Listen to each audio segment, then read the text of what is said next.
Hello बच्चों, welcome. बच्चों, अब आपका जो चैप्टर है प्रकाश चल रहा है। आपका प्रकाश के बारे में मैंने कल भी आपको बताया था और आज भी प्रकाश के बारे में। इसमें देखो ये डायग्राम है। इस डायग्राम में आपको समझना जरूरी है। ये डायग्राम में क्या है? ये तो ऑब्जेक्ट है। क्या ये ऑब्जेक्ट? ये प्रिंसिपल अक्ष है, ये इंसिडेंट रे है, ये कॉनकेव मिरर है, ये पोल कहलाता है, ये फोकस होती है और ये इसकी सेंटर ऑफ कर्वेचर होती है और ये इमेज बनती है। ये भी आई डैश इमेज। तो इसमें जो ये तो मैंने बता दी कौन सी चीज़ क्या क्या है। जो वस्तु ओ डैश है सी से पहले रखी होती है, तो वस्तु ओ डैश का प्रतिबिंब आई डैश छोटा व उल्टा बनता है। तो ये मैंने आपको यो बात बताई है जिससे आपको ये पता लग जाए कि किस तरीके से हम इसके डायग्राम को एक्सप्रेस कर सकते हैं। तो अब इसमें ये बात तो समझ में आ गई। तो अब हम इसमें ये बताना चाहते हैं ओ डैश वस्तु है। वस्तु के ओ डैश से मुख्य अक्ष के समांतर आपतित किरण ओ डैश दर्पण के ए बिंदु पर गिरती है और यह दर्पण के पश्चात एफ से ऊपर दूसरी किरण सी से ऊपर जाती है और परावर्तन के पश्चात जहाँ लौट कर आती हैं दोनों परावर्तित किरणें आई पर काटती हैं। तो मुख्य अक्ष पर जो खींचा गया लंब है वो आई डैश है, वस्तु ओ डैश है।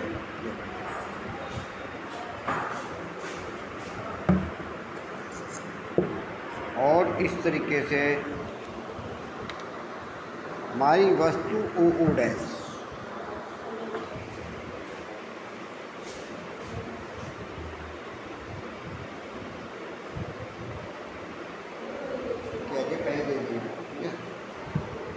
वस्तु ओ डैश दर्पण से दूरी से पी ओ डैश, बेटा थोड़ी और करो इसमें, दूरी पी ओ और जो माइनस यू के बराबर है, प्रतिबिंब की दूरी माइनस बी है, वो पी आई बराबर माइनस बी कहते हैं। तो दर्पण की जो त्रिज्या होती है वो पी सी स्मॉल आर के इक्वल लेते हैं और जो दूरी होती है वो पी एफ होती है, वो माइनस एफ के बराबर होती है। तो ये हम इस तरीके से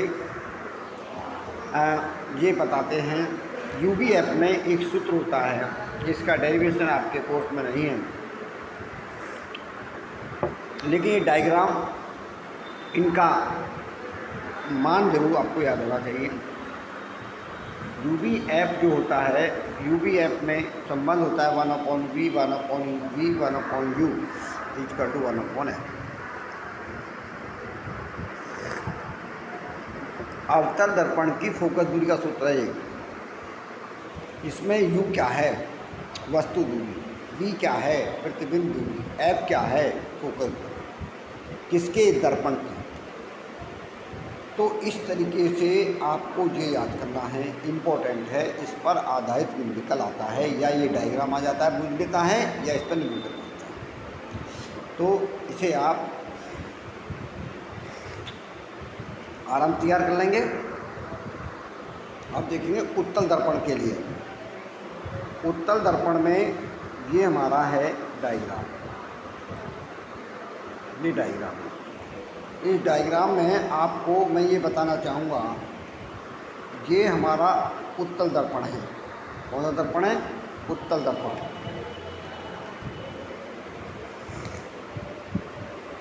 ओ सी ये हमारी मुख्य अक्ष है,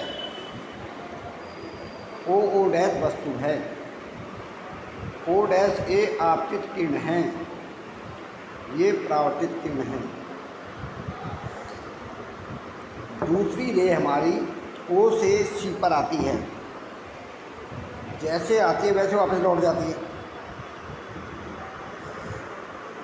तो हमारा ये ए से परावर्तित होती है लेकिन एफ पर जा कर के वो मिलती है, तो हमारी आई डैश इमेज बनती है।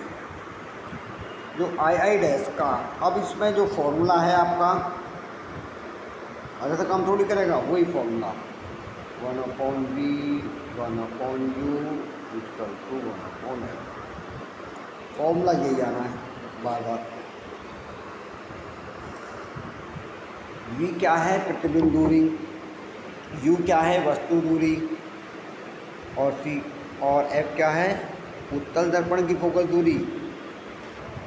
u का मान हमेशा प्लस होता है उत्तल दर्पण में, हमेशा प्लस, कभी माइनस में नहीं होता है। तो इस तरीके से मैंने ये क्वेश्चन आपको समझा दिया, इसे आप तैयार कर लेंगे, इसकी प्रैक्टिस करेंगे घर पर जाकर, और प्रैक्टिस से ही कार्य आपका संभव है जो तेज हिसाब से तैयार कर पाएंगे। इस सोलह हिसाब से परीक्षा हो जाएगी। अब आप देखेंगे न्यूमेरिकल, ये न्यूमेरिकल आपका, न्यूमेरिकलों की प्रैक्टिस करनी बहुत ज़रूरी होती है।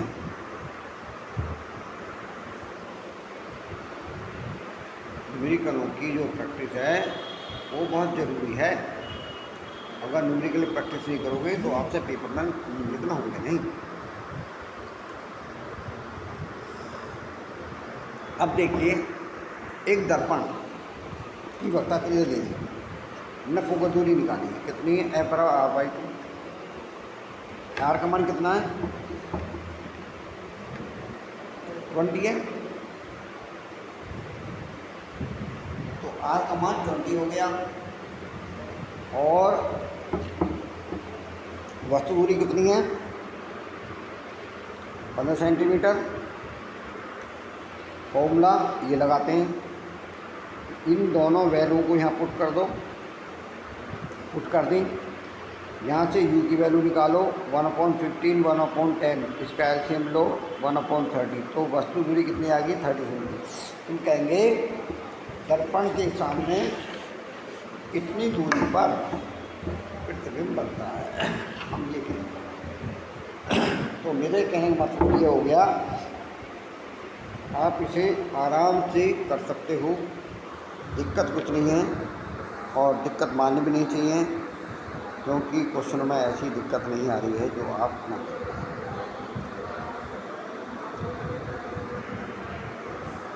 तो ये आपका क्वेश्चन है, समझा दिया।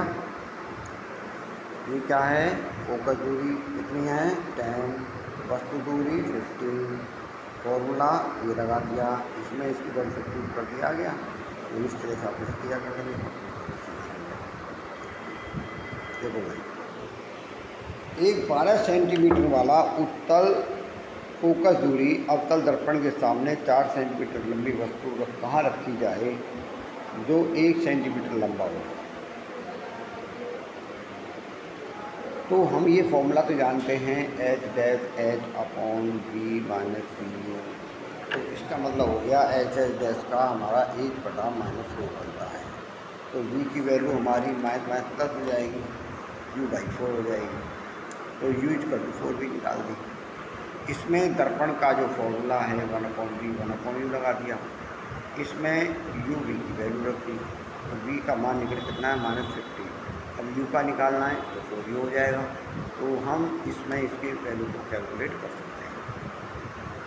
तो इसने आपको बता दिया 4 सेंटीमीटर लंबी वस्तु है, वो कितनी 4, और 1 सेंटीमीटर लंबा प्रतिबिंब बना। तो इसका मतलब ये कह रहा है, इसमें आप ये कहना चाह रहे हैं कि O की वैल्यू है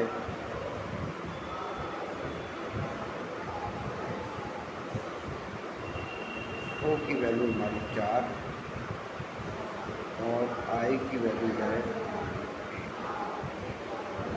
तो इससे हमें V/U आई अपॉन को निकालना है। आई का मान 1/4, तो u बराबर होगी 4। तो इस तरह इसकी वैल्यू को हम सॉल्व करके अब इससे आगे करते हैं। इससे आगे इसके फॉर्मूले में इसको रख देते हैं।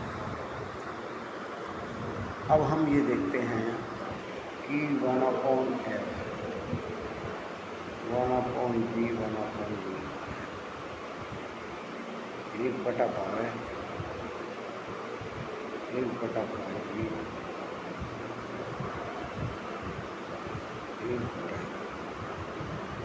इसको सॉल्व कर लेंगे। सॉल्व करके जो वैल्यू आएगी ठीक है। तो इसमें बस इसको यहाँ एल्सियम ले लो, एल्सियम लेके सॉल्व कर दो, तो ये भी वैल्यू लग रही, सॉल्व कर दो, उसको ट्रांसफर कर दो। तो इस तरीके से इनको आराम से हम सॉल्व कर सकते हैं, कोई दिक्कत नहीं है। फॉर्मूला आपको पता है, वैल्यू पता होगी कौन सी चीज़ कैसे, जब वैल्यू पता होती है तो हमें कोई दिक्कत नहीं होती है, हम आराम से कर लेते हैं। तो आपने इनकी 4b निकाल दी, फॉर्मूला रख दिया, फॉर्मूले में आपने रखा तो 5.4b 60/4 4 से भाग दिया तो 15 आ गया। तो 60 में 4 से भाग देंगे तो 15 तो आएगा, 15 सेंटीमीटर आ गया। तो इस तरीके से हम इसे सॉल्व कर लेते हैं। और आप लोगों ने